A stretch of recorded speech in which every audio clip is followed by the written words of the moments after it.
ത്തിനുള്ള ഒരു ഉത്തരമാണ് നമ്മളെ സംബന്ധിച്ചിടത്തോളം. ആ ചോദ്യത്തിനുള്ള ഒരു ഉത്തരം ഇന്നേതായാലും നമുക്ക് ലഭിച്ചിട്ടുണ്ട്.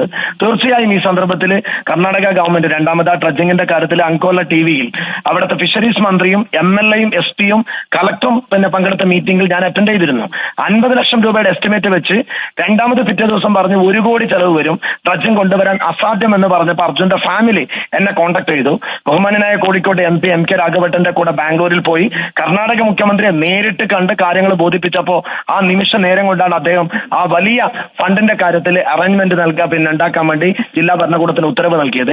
ഏതായാലും നമ്മുടെയൊക്കെ ഒരു ടീം വർക്കിന്റെ ഭാഗമായി വലിയ രീതിയിൽ നമുക്കൊക്കെ ഈ സന്ദർഭത്തിൽ സന്തോഷം എന്നുള്ളത് നമ്മളെ സംബന്ധിച്ചിടത്തോളം ഇല്ല.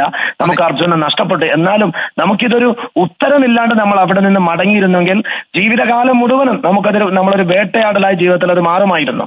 എന്തായാലും നമുക്ക് നമ്മുടെ ഈ ഒരു പ്രശ്നത്തിന് അർജുനെയും അട്രാക്കിനെ കണ്ടെത്തി എന്നുള്ളത് ദൈവത്തിന് നന്ദി. വലിയ ആ നിലയ്ക്ക് ഒരു ആശ്വാസം, ചെറിയതല്ലാത്ത ഒരു ആശ്വാസമുണ്ട്. ശ്രീ AK അഷ്റഫ്, താങ്കൾ പ്രതികരിച്ചതിന്. താങ്കൾ അങ്ങോട്ടുള്ള യാത്രയിലാണോ? അങ്ങോട്ട് പോകാൻ കഴിയുന്നുണ്ടോ? യാത്രയില്ല, ഞാനിപ്പോ 1/2 മണിക്കൂർ കൊണ്ട് അങ്ങോട്ടേക്ക് പുറപ്പെടും.